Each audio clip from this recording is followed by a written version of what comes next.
Ceci est une émission payée par l'heure de la bonne nouvelle. Eh bien, aujourd'hui, nous poursuivons notre périple dans ce pays de la Bible. Nous sommes dans la ville de Capernaum. La plus grande partie du ministère de Jésus s'est déroulée dans la section nord-ouest du lac de Galilée et la ville la plus importante était la ville de Capernaum. Alors aujourd'hui, nous vous invitons à nous suivre et à visiter la ville de Jésus, Capernaum.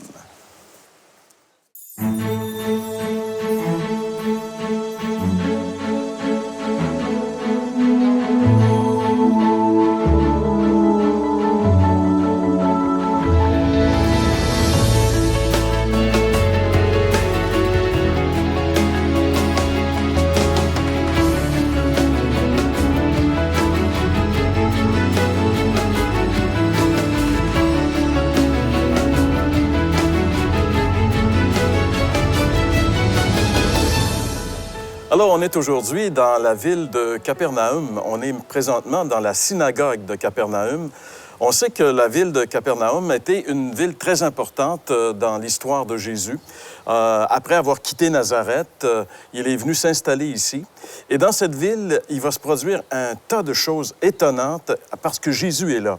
En réalité, lorsque les prophètes avaient annoncé que ce territoire qui était enténébré serait visité par la lumière d'en haut, eh bien, quand Jésus était ici, à Capernaum, il y avait de la lumière. Cette ville a vu des miracles étonnants. Par exemple, celui qui était le chef de la synagogue, qui s'appelait Jairus, un jour, malheureusement, il n'avait qu'un enfant, une petite fille, et puis elle est morte à l'âge de 12 ans. Et lui-même, devant cet état de choses, c'est assez étonnant qu'il s'est tourné vers Jésus, alors que lui-même était le chef de la synagogue. Il savait que Jésus pouvait faire quelque chose pour sa petite fille. Alors, il est accouru vers Jésus, et pendant qu'il venait vers sa maison avec Jésus, il y a une femme qui, elle, était atteinte d'une perte de sang, une espèce d'anémie, d'hémorragie, depuis 12 ans. Et elle a saisi le vêtement de Jésus par derrière, et en touchant le vêtement de Jésus, elle avait assez de foi pour être guérie. Elle a été instantanément guérie. Mais ce qui est intéressant, c'est que ces miracles-là se sont accomplis devant des centaines et même des milliers de personnes. La Bible nous dit, Luc, lorsqu'il nous parle de cet événement, nous dit qu'il y avait tellement de gens que Jésus avait de la misère, de la difficulté à circuler. Donc, les gens ont vu ce qui s'est passé. Et quand il est arrivé dans la maison de Jairus, les pleureuses étaient déjà là. On était déjà convaincus. Elle était morte. C'est une chose acquise. Et quand Jésus a dit qu'il allait la ramener à la vie, tout le monde s'est moqué. Mais effectivement, cette petite fille est revenue à la vie. La ville de Capernaum a vu ces miracles-là. Un jour, Jésus était dans la synagogue et il y avait un homme qui était paralysé. Il y avait les pharisiens qui le regardaient. Et même si on était le jour du sabbat, Jésus va guérir cet homme également. Un autre miracle étonnant qui s'est passé ici, c'est ces quatre... En fait, c'était une équipe de 5 copains, mais un parmi eux était paralysé et ses amis ont décidé de l'amener à Jésus ici. Et comme il y avait tellement de monde, de gens autour de la maison de Pierre, qui est juste à quelques mètres d'ici, ils ont été obligés de défaire le toit et de descendre le paralysé jusqu'à Jésus. C'est assez typique, cette histoire-là. Et quand Jésus a vu ce paralysé, il lui a dit, parce qu'il y avait aussi les pharisiens qui étaient autour de lui, il lui a dit, « Tes péchés sont pardonnés. » Et là, les pharisiens ont été complètement scandalisés et ils ont dit à Jésus, « Il y a juste Dieu qui a le droit de pardonner les péchés. » Et là, Jésus a dit cette phrase qui est mémorable, ça s'est passé ici à Capernaum. Il a dit, « Lequel est plus facile de dire? Que tes péchés sont pardonnés ou prends ton lit et marche. » Et il a dit au paralysé de prendre son lit et de marcher. Le miracle s'est accompli. Tous ces événements que nous lisons dans les Écritures depuis 2000 ans se sont accomplis ici, à Capernaum. La lumière est venue dans cette ville. Mais malheureusement, malgré tant de lumière, malgré tant de miracles, malgré tant d'évidence qu'il y avait dans cette ville, le Fils de Dieu, cette ville n'a pas cru en Jésus. Et Jésus a maudit cette ville. Donc, il y a là quelque chose de très sérieux en ce qui nous concerne. Vous savez, plus on a de lumière, plus nous sommes responsables. Et vous qui écoutez cette émission, je ne sais pas où vous en étiez avant, mais vous avez déjà un peu plus de lumière. Dans un petit instant, Jeff va nous parler justement de ces conséquences de faire face à la lumière. Vous avez des questions ou des commentaires sur ce que vous venez d'entendre? Contactez-nous par téléphone ou réagissez sur les médias sociaux.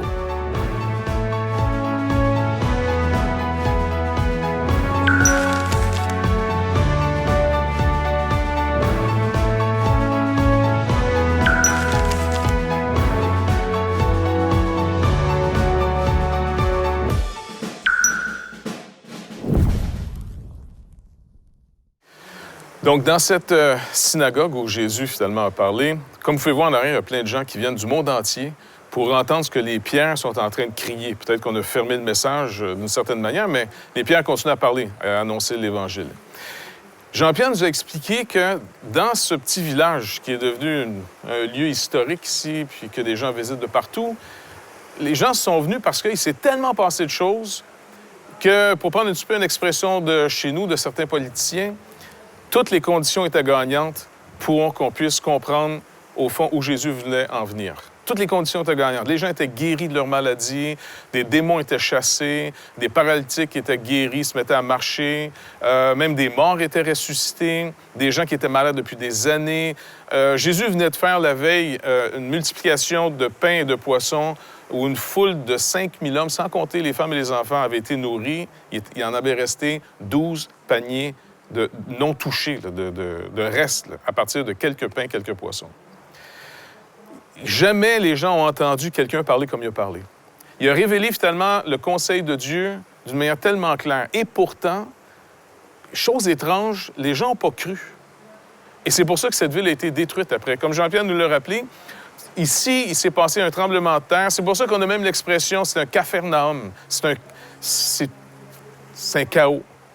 Maintenant, le problème, puis il est encore jusqu'à nous aujourd'hui, c'est notre condition humaine. C'est dans notre condition, manger, boire, la maladie, être riche, pauvre, jeune, vieux, vivant jusqu'à mourir. Ça, on appelle ça la condition humaine, d'accord? On travaille beaucoup là-dessus pour l'améliorer. Nous, en Amérique du Nord, on a énormément amélioré la condition humaine par plus d'éducation, par plus d'argent, par plus tout.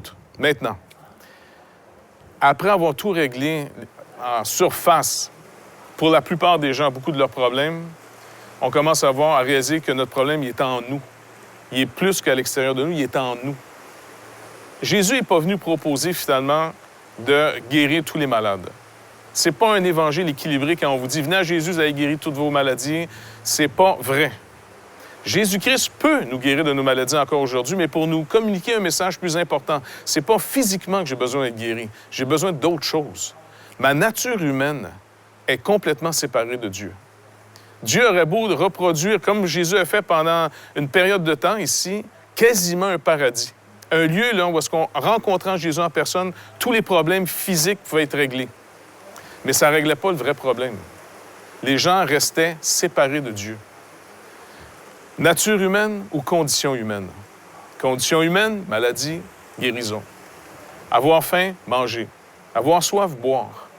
Mais quand vous avez toutes ces choses au bout du compte, que vous mangez ou non, que vous êtes en santé aujourd'hui ou non, on va tous finir pareil par la mort. Et le seul qui peut régler le vrai problème,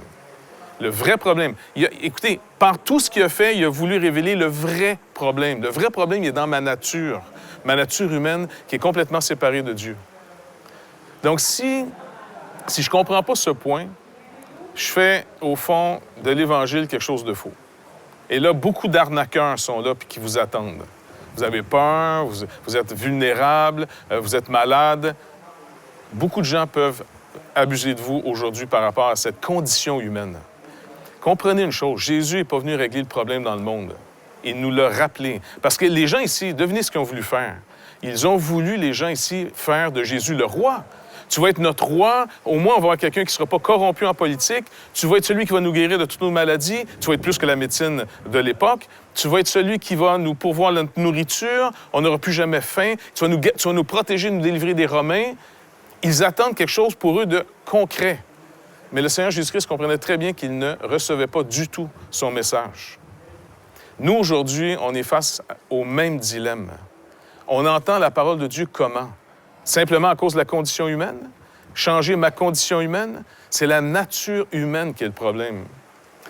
François va nous parler maintenant comment on peut recevoir cette nouvelle nature humaine. Parce qu'un jour, la condition humaine va être totalement réglée. Un jour, on n'aura plus jamais faim. Un jour, il n'y aura plus de maladie. Il n'y aura plus de deuil. On ne pleurera plus. Vraiment, ça va être réglé un jour. Mais c'est seulement ceux qui ont une nouvelle nature humaine qui vont pouvoir jouir de ce que tout le problème va être réglé. Mais il faut avoir cette nouvelle nature. La vieille nature, cette nature finalement qui est aujourd'hui malade, fatiguée, vieillissante, qui meurt de jour en jour, Jésus n'est pas venu la réparer. François va nous en parler. Il va nous montrer maintenant comment vous pouvez recevoir le don de Dieu qui va au-delà de notre condition humaine. Vous avez des questions ou des commentaires sur ce que vous venez d'entendre? Contactez-nous par téléphone ou réagissez sur les médias sociaux.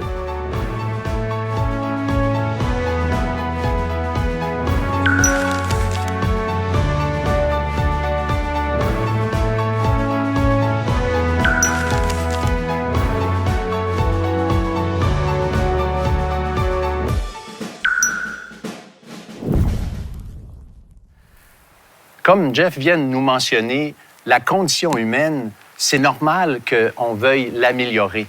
Puis nous, en Amérique du Nord, on a fait des progrès immenses, en effet, concernant notre condition humaine. Mais j'ai entendu récemment toute une série de témoignages d'hommes qui ont beaucoup réfléchi et qui en arrivent tous, les uns comme les autres, à la conclusion que malgré l'abondance dans laquelle on est, qu'on a tout ce qu'il nous faut, il manque encore quelque chose. Et ce quelque chose tourne autour du sens. Et justement, Jésus est venu pour remettre les choses en place. Alors, j'aimerais vous lire un verset dans un texte que Jésus a utilisé ici même dans cette synagogue à Capernaum. Jésus dit ceci: « L'œuvre de Dieu, c'est que vous croyez en celui qu'il a envoyé. » Alors, l'œuvre de Dieu, c'est que vous croyez à celui qui l'a envoyé. Généralement, l'homme religieux a tendance à vouloir accomplir toutes sortes de choses pour obtenir d'une quelconque façon la grâce ou la faveur de Dieu.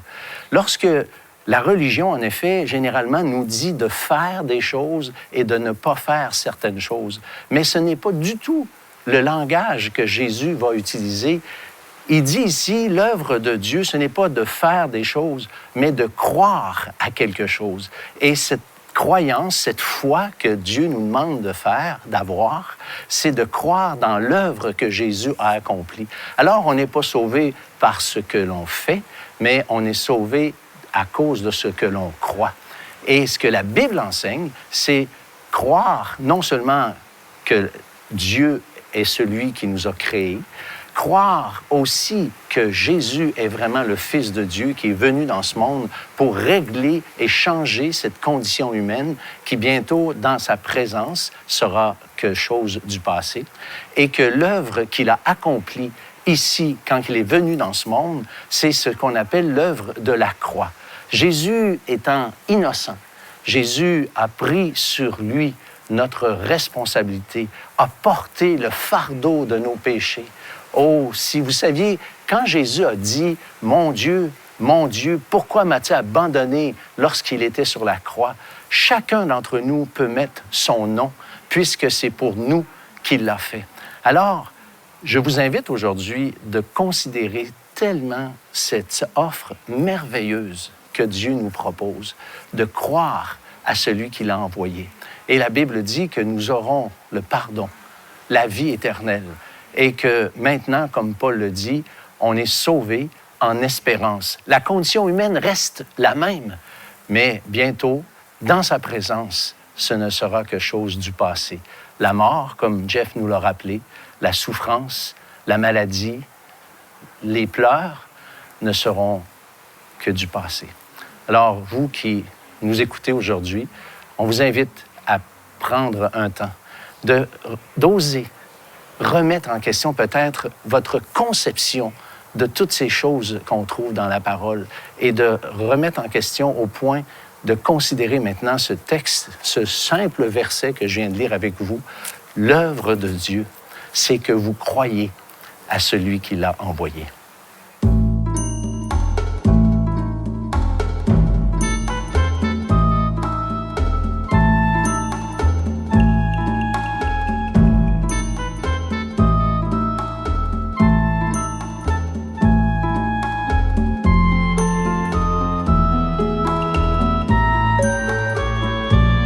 Bonjour, j'ai demandé à François de nous parler de quelque chose de particulier. Chacun de nous, on sait très bien que, on a un temps à vivre, puis un jour, on va vous annoncer, ou peut-être qu'on n'a même pas le temps de nous annoncer finalement le départ.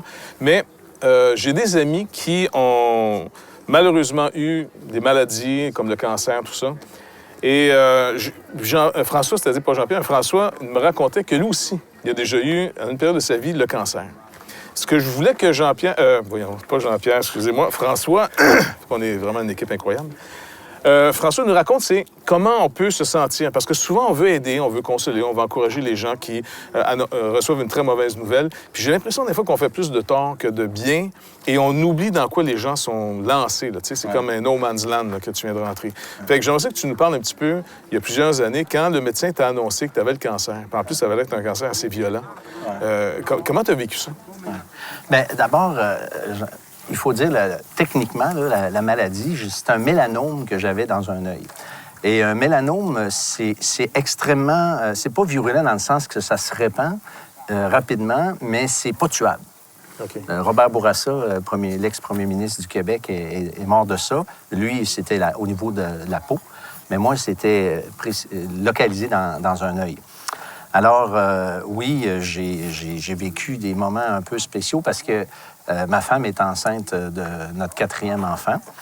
Et puis, j'avais, grosso modo, je pense, 33 ans. Ça fait 25 ans. Alors, quand j'ai appris ça, c'est sûr que ça sonne parce que le mot cancer, j'allais dire, il tue à lui tout seul. Et deuxièmement, le médecin m'a expliqué que si j'acceptais une série de traitements qu'il m'a proposés, j'avais une chance sur 2 d'être là dans 5 ans.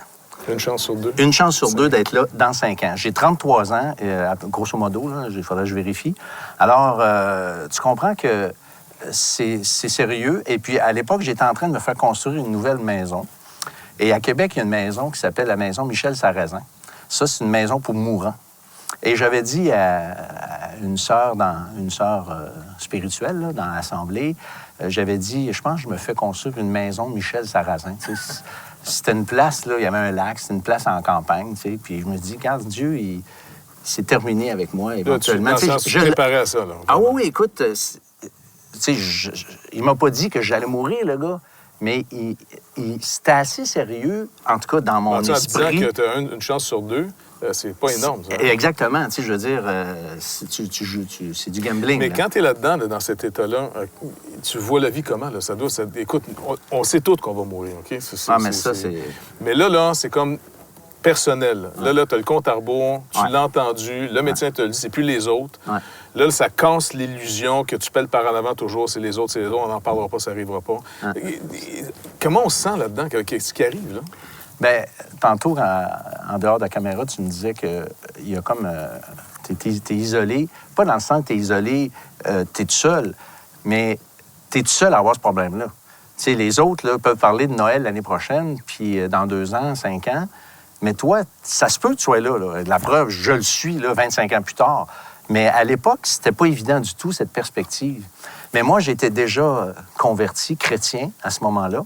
Et j'aime à penser, quand je regarde en arrière, que les premières années de ma vie chrétienne, j'ai vécu des choses... la transformation a été profonde. Ça a été une conversion devant tout le monde. C'est dans le sens que... Il n'y a pas besoin de me parler. Il y a pas besoin avant puis un après. Ah oui, je veux dire, c'était très clair. Mon beau-père rien à dire. Quand on se convertit, notre chien devrait s'en apercevoir. Et mon chien s'en était aperçu, en effet. Alors, ces moments-là, au début de ma vie chrétienne, c'était très intense. Ma communion avec Dieu, c'était vraiment quelque chose. Et puis, ça fait 40 quelques années maintenant que je marche avec Dieu. Et ces moments-là de difficulté, je les ai vécus. Quand j'ai appris le cancer... combien de temps ça après ta conversion? Écoute, je me suis converti en 73, et puis là, on est en 80... voyons. Au début des années 80? 89. 89. Alors, puis là, donc, quelques années plus tard, tu apprends, là, tu as le cancer. Oui, c'est en 89, là, parce que ma fille est née en 89, donc c'est peut-être l'automne 88, voilà. Je te pose une autre question. Malgré ta foi, tu as une foi véritable, tu marches avec Dieu, ça fait une couple d'années maintenant, tu es impliqué dans l'œuvre. Quand tu... Il passe en avant de la caméra sans problème. Ça fait YouTube. Ça fait YouTube, pas de problème. Et puis, pour venir, quand tu t'apprends finalement cette maladie, là, tu es chrétien. Comment tu vis ça, finalement? Parce que là, regarde, m'a sorti du stéréotype là, classique. Les gens disent, ah, gloire à Dieu, j'ai la foi, c'est merveilleux, j'ai pas peur de la mort, c'est mon ami, c'est Jésus qui vient me chercher. OK? Ça, c'est facile à dire quand tu es en santé. C'est un peu comme parler d'un jeûne après d'un gros souper. Tout le monde est prêt à jeûner. Maintenant, est-ce que tu as eu quand même, honnêtement, une certaine nervosité, une crainte? Bien, écoute, mettons, je vais le dire comme ça, là, il y a un déchirement incroyable. Parce que d'un côté, tu sais, oui, c'est vrai, moi, je sais où je vais, puis j'étais tout à fait en paix avec l'éventualité de mourir, puis que ma vie était finie. Ça m'a pas démoli, ça.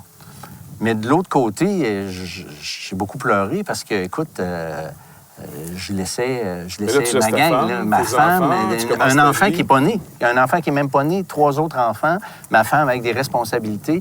Tu sais, oui, humainement parlant, là, c'est pas normal de vouloir mourir. Tu comprends? Ouais. C'est ça l'affaire. Non, mais c'est ça que je veux que tu soulignes. Parce que trop souvent, j'ai l'impression d'entendre des gens parler dans des gros stéréotypes. Tu comprends? Puis pas être conscient que c'est majeur. Les gens vont juste préparer un petit voyage, là. Ils sont nerveux. Là, c'est le voyage. Ils dorment pas la nuit d'avant. Ils dorment pas la veille, là, tu sais. Là, il va dire, ah non, moi, quand on va m'essayer, il n'y a pas de problème. Non, tu sais. Non, c'est ça. Là, c'est là que ta foi commence à prendre une valeur. C'est là que tu dis, OK, moi, humainement, là, je peux être un peu terrifié, je peux être complètement déstabilisé. Tu es obligé de faire déjà un deuil dans ta tête de ta femme, tes enfants. Un autre va être appelé papa plutôt que toi bientôt, là, si le Seigneur ne fait pas quelque chose. Ah, absolument. Donc, c'est majeur. Non, c'est une crise. Tu sais, mettons, je regarde toute ma vie, là, bien, c'est un pic, là, c'est sûr, émotionnel par rapport à je sais pas comment dire, la souffrance. Mais moi, je me suis... Tu sais, j'étais habitué, j'ai fait des pas de foi avec Dieu, moi. Tu sais, c'est ça, des guests, là, puis gars, Seigneur, je saute, là, mais je sais pas trop, là, je te fais confiance, des promesses de la parole, tu sais, puis j'ai embarqué, j'ai fait confiance. Fait que là, il a fallu que je refasse cet exercice-là, mais c'est comme j'ai été chanceux, béni, c'est que j'avais comme un pli vers la bonne direction. Tu sais, moi, j'avais pas envie de me révolter à chaque fois que ça allait pas à mon goût. J'avais cette soumission à Dieu, je marchais avec Dieu, puis je lui faisais confiance. Alors, cette tendance que j'avais développée au fil des ans m'a permis de vivre ça d'une façon quand même, j'allais dire glorieuse, pas dans le sens que c'est glorieux pour les autres, là, mais moi, ma communion avec Dieu, ma confiance avec Dieu et ce que j'ai vécu aussi avec les frères et les sœurs, j'allais dire de mon assemblée, mais je vais le dire, la province. Parce que là, j'avais j'étais relativement déjà connu à travers la province à cause d'une implication dans un camp.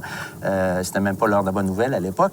Puis, ça m'a beaucoup soutenu. Donc, est-ce que tu conseilles que quand on apprend qu'un de nos amis a ça, vraiment le soutien moral, des appels, bonjour, comment tu vas? Absolument. Ouais, hein? Tu sais, j'ai été une petite période à l'hôpital, 10 jours. Là, je ne dirais pas les détails, pourquoi j'étais là, la première fois que j'ai eu une intervention.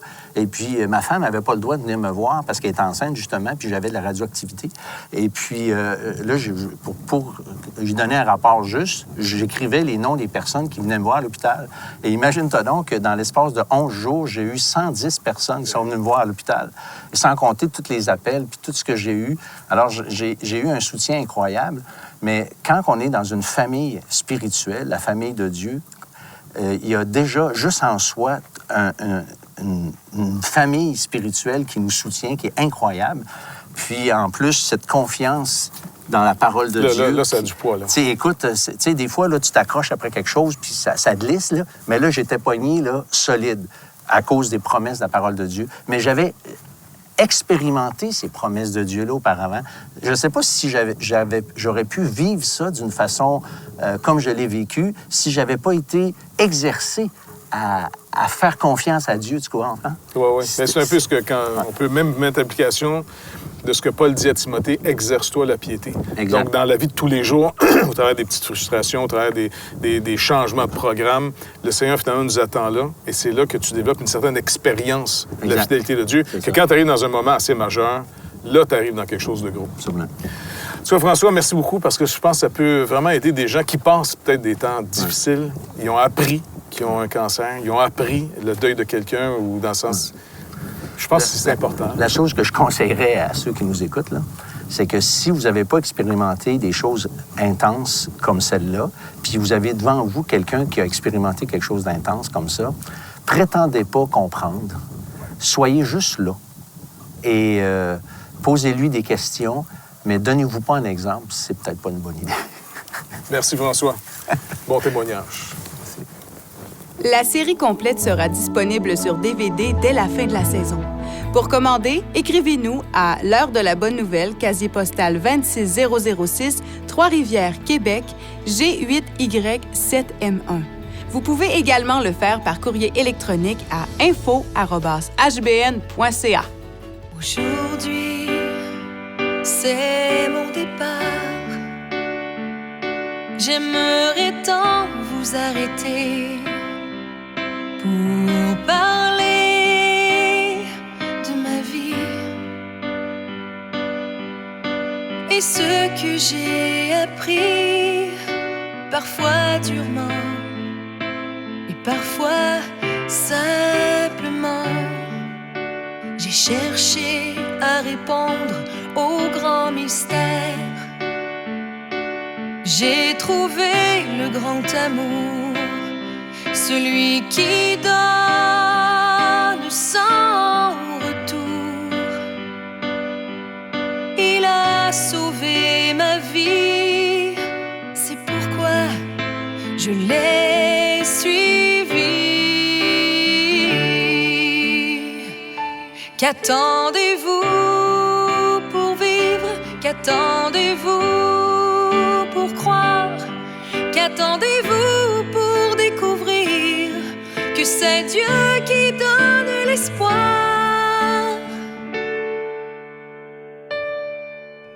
J'ai marché à ses côtés, il m'a guidé fidèlement, sans jamais, jamais m'acquitter. Et enfin, aujourd'hui, ma course est achevée. Qu'attendez-vous pour vivre? Qu'attendez-vous pour croire? Qu'attendez-vous pour découvrir que c'est Dieu qui donne l'espoir? Qu'attendez-vous pour aimer? Qu'attendez-vous pour pardonner? Que croyez-vous qu'il faudra dire pour que ce jour puisse arriver?